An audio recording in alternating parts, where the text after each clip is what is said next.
निर्धूत कलिलात्मने सालोकानां त्रिलोकानां यदि विद्या दर्पणायते दस धर्मों का महापर्व 10 लक्षण है। इन धर्मों का मर्म भी बड़ा विलक्षण है। 10 धर्मों का महापर्व 10 लक्षण है। इन धर्मों का मर्म भी बड़ा विलक्षण है।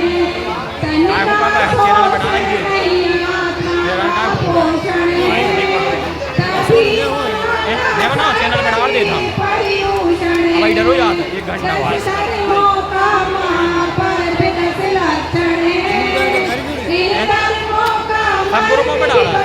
मन घूमेंगे देखो से लगा हो जाती ज़्यादा सही आओ पर मन से किया नहीं गुण गाए दिन भर के पर गुण कोई नित्य प्रभु की पूजन की सोत वस्त्र लीधा मन में बेसुद्धि आई नहीं तो सब कुछ है बेकार। आत्म शुद्ध ही पर्यूषण का प्रयोजन है। इन धर्मों का मर्म भी बड़ा विलक्षण है। 10 धर्मों का महापर्व 10 लक्षण है। इन धर्मों का मर्म भी बड़ा विलक्षण है। उत्तम क्षमा मार्दव आर्दव सत्य शौच संयम तपस्या त्याग अकिंचन और ब्रह्मचर्य पालन। व्यवहारिक जीवन में हम भी आंशिक कर पाए तो हो जाएगा सार्थक अपना मानव जीवन। 10 धर्मों का पालन मोक्ष का साधन है। इन धर्मों का मर्म भी बड़ा विलक्षण है। 10 धर्मों का महापर्व 10 लक्षण है। इन धर्मों का मर्म भी बड़ा विलक्षण है। बोलिए परम पूज्य ईश्वर समर्थ सागर जी महाराज की जय। सुधीर कुमार जी बहादुरपुर, संदीप जी भैया, दीपू सजल जी, राम जैन मंडल मंडल, धन कुमार जी सिन्हा बाहुबली जी से, रवि कपासिया, मनीषा देवी, संजय संयम खडवारा, छोटी खडवारा, दीपेश जी राम नागेश्वरी, मोनू सनई, वर्षा श्रीमती वर्षा देवरिया, श्री रोज प्रभु का दर्शन पानी शांति पियो जरियों की सच्ची पहचान है।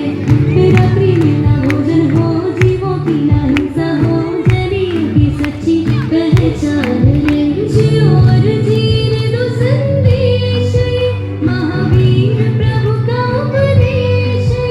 मानो कहना पानी प्रभु का देश है।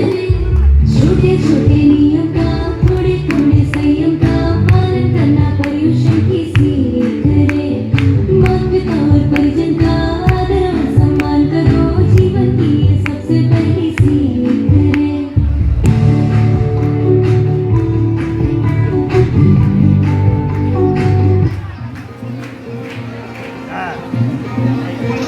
आपकी मीठी मीठी तालियां बजती रहनी चाहिए। दोनों हाथ बच्चों का उठाइए। उत्साह वर्धन करें, ताली बजा करके। बहुत ही छोटे बच्चे हैं ये लोग।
बहुत बहुत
कुछ कहना चाह रही है हवा, कुछ सन्नाटे भी बोल रहे,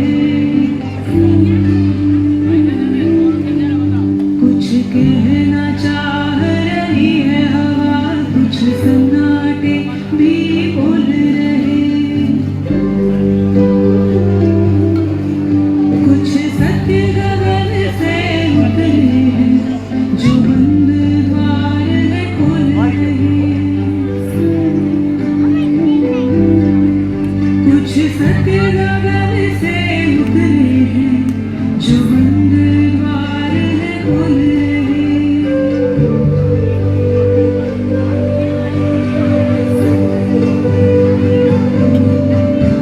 सुनो कुछ देर ठहर कर सुनो,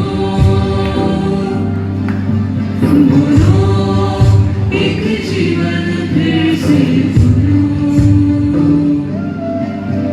सुनो कुछ देर ठहर कर सुनो, बोलो एक जीवन फिर से सुनो।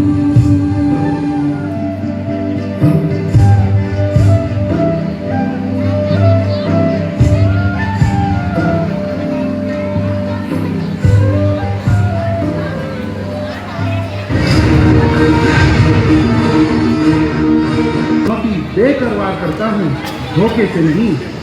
यदि मेरी भुजाओं का बल देखना चाहते हो तो मेरा सामना करो, और जान बचा कर जाना चाहते हो तो जो भी कुछ है तुम्हारे पास मेरे साथियों के हवाले करो। कौन है तुम्हारा स्वामी? मैं स्त्रियों पर हाथ नहीं उठाता। इस पर्दे के आड़ में जो भी हो बाहर आ जा। रत्नाकर, धन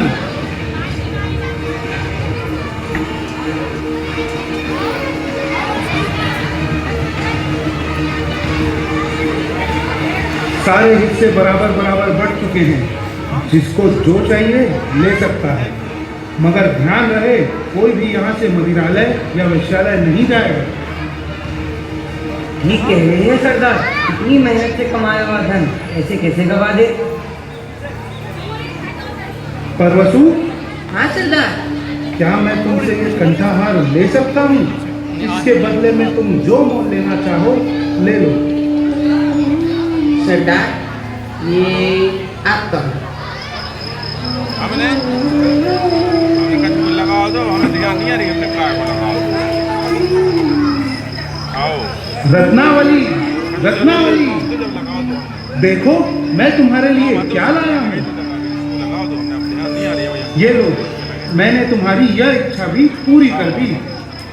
अब तुम मुझे ताने नहीं दे सकोगी।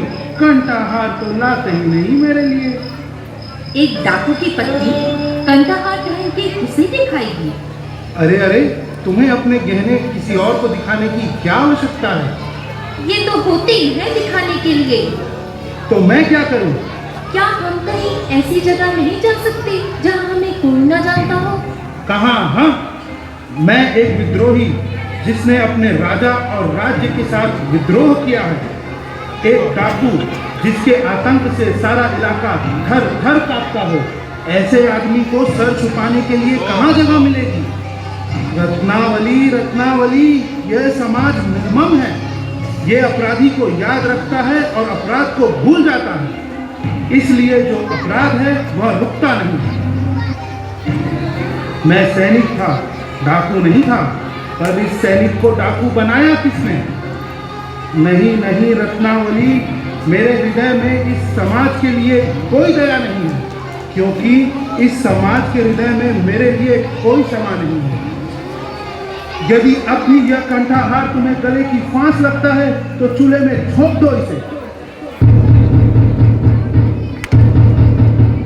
सभी को सावधान किया जाता है। जंगल व राज्य डाकू रत्नाकर के आतंक से सुरक्षित नहीं है। सुरक्षा की दृष्टि से जंगल में अकेले ना जाए, गुंडा या सैनिकों के साथ ही जाए। सुनो सुनो सुनो। देवर्षि, आज आप यात्रा स्थगित कर दें तो अच्छा रहेगा। सूचना तो आपने भी सुनी कि डाकू रत्नाकर और उसके साथियों ने राज्य के सैनिकों की हत्या कर दी।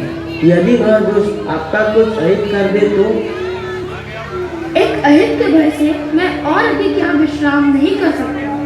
तपस्वियों का तो कार्य ही है निरंतर अपने लक्ष्य की ओर बढ़ते चले जाते। अब आज्ञा दीजिए। ये मुर्दों का गाँव साधो रे, ये मुर्दों का गाँव।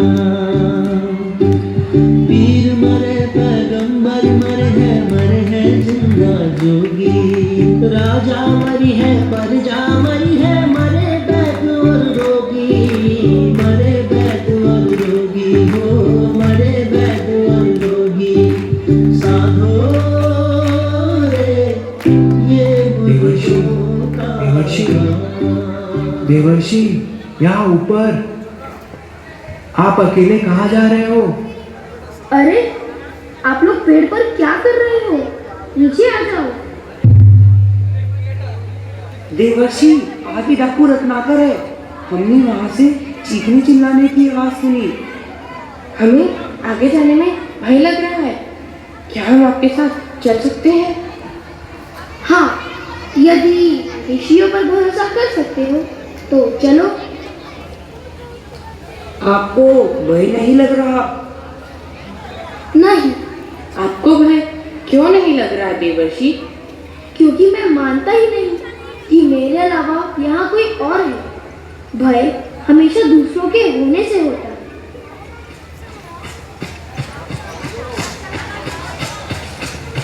भागो भागो, रत्नाकर ने हमें लूट लिया, तुम्हें भी लूट लेंगे। भागो भागो। अरे सुनो तो। क्षमा करें देवर्षि, हमें जाने दे, जाने दे। ये मुर्दों का गाँव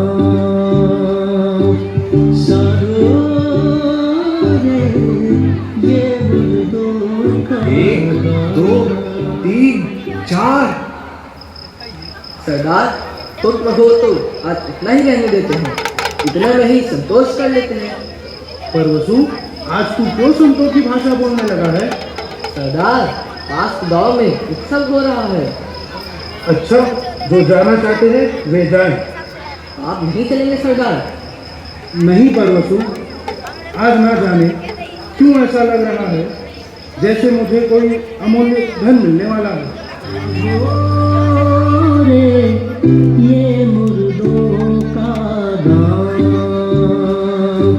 साधो रे, ये मुर्दों का गाँव। मैं रत्नाकर हूँ, रत्नाकर। क्या तुम्हें मुझसे भय नहीं लग रहा?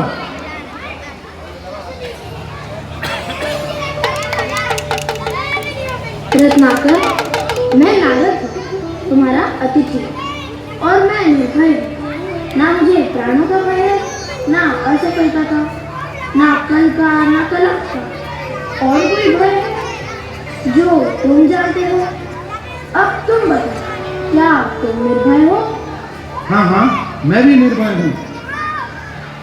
तो फिर यहाँ वन में छिपकर क्यों रहते हो? क्या राजा से डरते हो? नहीं। तो क्या प्रजा से डरते हो? नहीं। तो क्या पाप से डरते हो? नहीं नहीं। तो फिर यहाँ छुपकर क्यों रहते हो? रुको, उत्तर मैं देता हूँ। तुम पाप करते हो और पाप से डरते हो। मैंने तुम्हारे बारे में बहुत सुना है तपस्वी, तुम मुझे फुसला नहीं सकते। ना मैं पाप से डरता हूँ, ना पुण्य से, ना दंड से, ना विधान से। मैंने राज्य और समाज के साथ विद्रोह किया है और यहाँ रहना प्रतिशोध है मेरा। क्या था वो बात जिससे तुम डरते हो? नारद, मुझे तुम इतना मत उकसाओ कि मैं तुम्हारी हत्या ही कर दूं। और इतना सभी से निवेदन है 5 मिनट का समय और दें। परिभाषा नाटक को पूरा देख के जाए, तभी आपको यह नाटक समझ में आएगा, इसका सार समझ में आएगा। मैंने साम्राज्यों का विस्तार देखा है, हत्या से, बल से, छल से। मैंने वाणिज्य का विस्तार देखा है, कपट से, अनीति से, अधर्म से। क्या वो पाप नहीं? मैं सैनिक था, सैनिक। दुष्ट और निर्दयी सौदागरों की भी रक्षा की थी। क्या वो पाप नहीं था? मैंने हारे हुए लोगों की स्त्रियों के साथ पशुता का व्यवहार करने वाले सैनिकों की हत्या क्या कर दी कि मैं पापी हो गया? राजा, सेना और सेनापतियों का अपराधी हो गया? क्या मेरा ऐसा करना पाप था? दूसरों का पाप अपने को सही नहीं ठहरा सकता रत्नाकर। मैं पापी नहीं हूँ। इस बात का निर्णय कौन करेगा? तुम्हारी पत्नी, तुम्हारा परिवार या फिर तुम्हारे साथी? क्या वे इस पाप की यात्रा में तुम्हारे साथ हैं? हाँ, वो क्यों नहीं साथ होंगे? मैं जो ये सब करता हूँ उनके सुख के लिए ही तो करता हूँ। यदि से अपने पिता से पूछो, क्या वे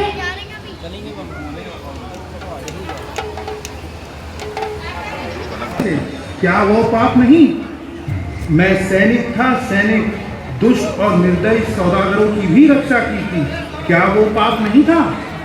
मैंने हारे हुए लोगों की स्त्रियों के साथ पशुता का व्यवहार करने वाले सैनिकों की हत्या क्या कर दी कि मैं पापी हो गया? राजा, सेना और सेनापतियों का अपराधी हो गया? क्या मेरा ऐसा करना पाप था?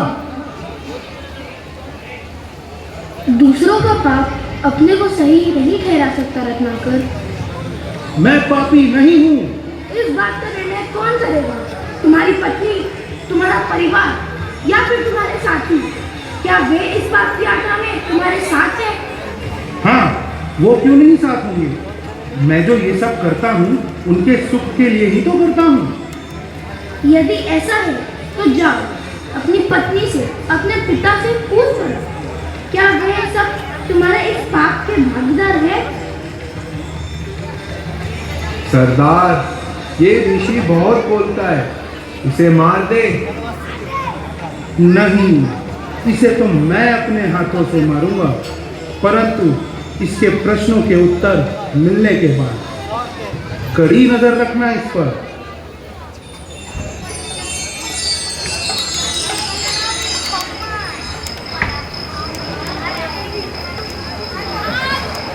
रत्नाकर बेटा, आज बहुत जल्दी आ गए तुम। कोई मोटा आसामी हाथ लगा है क्या? क्या बात है स्वामी, आज आप चिंतित दिखाई दे रहे हैं। मैं जो कर रहा हूँ क्या वह पाप है? ये तू कैसी बैठी बैठी बातें कर रहा है? क्या तुम मेरे पाप में भागीदार हो? नहीं स्वामी, मैंने आपके सुख दुख में साथ देने की कसम खाई है, आपके पाप में भागीदार होने की नहीं। और आप? बेटा, ये तो तेरी कमाई है, इसे मैं क्या कोई और भी बांट नहीं सकता।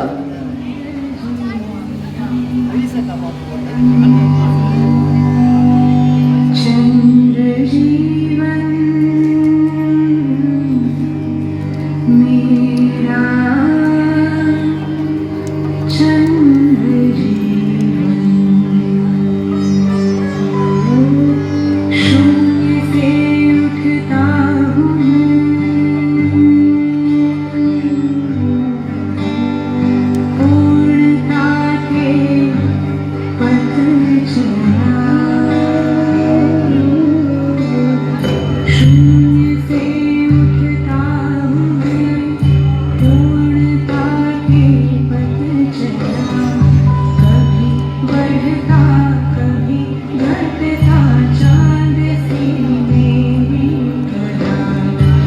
पर वसु, तुम तो मेरे हर पाप कार्य में साथ देते हो, क्या तुम मेरे पाप में भागीदार हो? नहीं नहीं सरदार, मैं नहीं।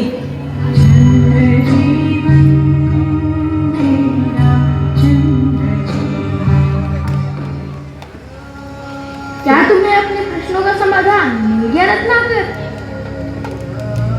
क्षमा देवर्षि क्षमा, अब मेरा कोई मित्र नहीं। इस पूरे संसार में मैं अकेला हो गया हूँ। नहीं रत्नाकर, तुम ही अपने मित्र हो और तुम ही अपने शत्रु हो। उठो, भय और भ्रम को अपने से अलग कर दो। किसी पर दोषारोपण करने से अच्छा है कि भगवान महावीर की शरण में जाए, उनके दिखाए अहिंसा के मार्ग पर चले और इस सन्नाटे में उनका उपदेश सुनने की कोशिश करें।